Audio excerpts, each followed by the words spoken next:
UFC Macau just wrapped up. I'm gonna give my full recap tomorrow, but today is celebrating for Petr Yan his big win against Davison Figueiredo. Now, I did pretty good on this card, but again, we'll get into that another time. And wow, what a performance from Petr Yan. Before I get into it, make sure to like, comment, subscribe. And yeah, I mean, both guys looked really good in this fight. I was right. I just gotta be honest here. I understand that most people were picking Yan, but I still feel vindicated in how right my thoughts were on this fight. I knew that Davison Figueiredo could not get it done if he could not either land the big shots to hurt Petr Yan, which will lead into the takedown, or just straight up take him down. And Davison did take him down. However, I understand that Petr Yan got out of it through skill, but I think Davison Figueiredo also realized in the rounds leading into, the championship rounds as well as the championship rounds. I think Davison realized that he could no longer uh, use the strength to take down Petr Yan because Petr is just too skilled and he scrambles out of it too well. Because in the first round, Petr Yan did get taken down for about half, almost, not half the round, but almost half the round. And then Petr Yan ended up reversing it and taking Davison down himself, and landing good shots on top, clearly winning the round off of that. As well as this, we see that Petr Yan has improved. He's won the first 3 rounds, which he usually gives up one of the first 3 rounds, if not two even, to win the championship rounds, or the third one on top of that. So we see that Petr Yan is even adding to his skill set, which I feel like he's doing because he needed to, seeing as he lost against Murab. And which, let's take a look at his career, because I just want to take a look and appreciate this.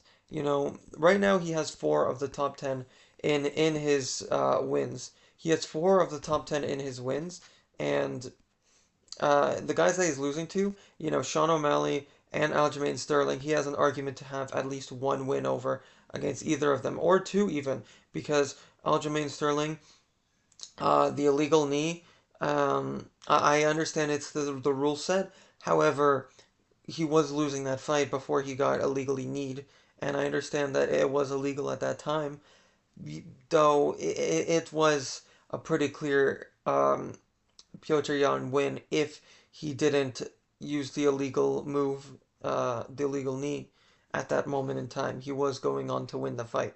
And some even argue that Aljamain Sterling's second fight was a robbery or that he lost it. However, I feel like it was a pretty clear Aljamain Sterling win, but that's besides the point. The point is that the O'Malley one also, most people thought that Petr Yan won, and Aljamain Sterling's first fight also people kind of say that he won. So there's really not many fights where you could critique him and say that, oh, he lost, he lost. It was really only the Marab one that was truly definitive and clear as day, a shutout performance. And, Jose Aldo, Corey Sandhagen, Song Yadong, Davison Figueiredo, these guys are top-notch, top 10 fighters right now. So, you know, on top of that, these guys were also coming off of wins for the most part. In fact, his entire opposition, Merab was coming off of a crazy win streak. Sean O'Malley, pretty good win streak, and Aljamain Sterling as well. So even the guys that he's losing to, they have great wins, great records, great win streaks, and it's just crazy impressive. Like even some of these guys, like Uriah Faber, sure he was old at the time, but these are great records, and these are decent opposition for him early on in his career. Douglas Silva de Andrade, John Dodson, um, Jin Soon Sun. Like these guys are decent records, decent opposition um, for him leading up into the title shot that he eventually got. And all this to say, like he's just adding to his legacy, and I truly do believe that he is a top 5 bantamweight all time. Now, not Cody Garbrandt, Dominic Cruz, he, in my opinion, is still a little bit higher up, but you could make the case for Petr Yan being ahead of him. It's mainly because Piotr Yan wasn't able to go on a title run, and in his prime, he did lose to a couple guys. We could make the case that these were wins, but on paper they were losses. So there is that asterisk, but he is right on the cusp of being a top three, top two bantamweight in my opinion. If he gets the championship belt back, he is for sure in the top two, I would say. And really the question is now that he beat Davison Figueiredo, the question is who gets the title shot? Is it him or not Marab? Him or Umar? Now Umar, I would say on the win streak and on the aura, I would give it to him.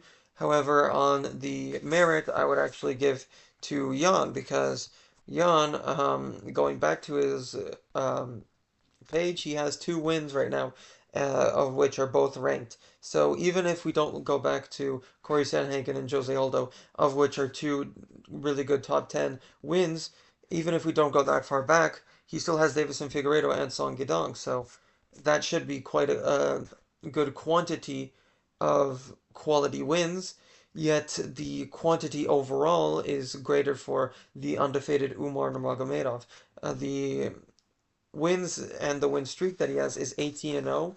So it is quite hard to make the case for Jan on the fact that, as well as this um, win streak that Umar has, Piotr has gotten 50-45 to Marab. However, I do see a case for Piotr Yan getting the title shot, especially since we saw in this fight he did actually improve on his skill set. Now, I wouldn't pick him to beat Marab quite yet. I would still need to see a little bit more. However, he is actually improving in the sense that he's going for it more in the early rounds, because the early rounds were the most clearest for Yan, you know? In rounds 1, 2, and 3, those were the most clear. In round 4, I gave it 4-1 for Piotr Jan, but you can make the case for 5-0, but even still, the last two rounds were quite competitive, especially since Davison Figueiredo, in my opinion, dropped Piotr Jan. I'd need to go back and watch it, but some people are saying it wasn't a drop, it was more like a slip or a punch that led into a slip, but I mean, that's kind of excuses in my opinion. Let's be honest, it was a drop, he got dropped, so I say all this to say Piotr actually is now arguably better in the early rounds than he is in the late rounds, and he's still pretty good in the late rounds. So this is definitely something that we can look out for when he's facing these strong grapplers like Umar and Merab, whoever gets the belt, because we also see that he's widening his versatility in his moveset. He's always had the trips, but he's been using those sweeps and those trips to great effect a lot more lately, especially against Davison Figueiredo. And Davison is a guy that shoots. He did shoot some takedowns, so this is a good learning experience for Piotr Jan. And the uppercuts, that's a really good technique for guys who are constantly trying to take him down. And we do see that he does kind of have a similar uh, game plan against when he's getting taken down to Corey Sandhagen. He's ready for the sprawls and the scrambles. He's ready to scramble to make some scrambled eggs. It's truly impressive, and I'm just super happy to see the Slavic Chad, Piotr Jan, get it done once again because I'm a fan of his. I'm a fan of Moraba and Piotr. It's unfortunate that they both didn't really like each other leading into their fight, but they seemed quite cordial in congratulating each other and asking politely from Piotr Jan for the title shot. So this is it's an interesting fight, and I wouldn't mind him getting the title shot either. Umar is probably more likely, but hey, I wouldn't mind it, and you know great stuff to see from both guys. Davison Figueiredo, he is 36, mind you, so it is quite unfortunate that he probably won't be able to make a shot at the gold at this point. He has had a great career. He's been pretty impressive. His losses, his losses, I mean, aside from Jussier Formigia, his losses have been pretty high level, so I would say he is certainly a top. I agree with Lucas Tracy. I saw his video. I would say he's like maybe a top 30 all time. He is truly one of the greatest featherweights, flyweights, and He has some pretty good wins in bantamweight. It's just unfortunate that he's going up against truly one of the greatest strikers in Petr Yan. I would say of all time. So, yeah, and Petr Yan, like I said, a Slavic Orthodox Chad, absolutely a great role model, especially now that he's not got this sort of bully aura. He's more of a fan friendly. Even the fans in Macau were cheering him on. So yeah, I mean, great stuff from him. And he brought his family there. They seemed very proud of him. I loved to see it. Very wholesome. And yeah, he's just a technical maestro out there. Um, Great stuff. This is Masked MMA. Make sure to like, comment, subscribe. Thank you for watching. I will see you in the next one.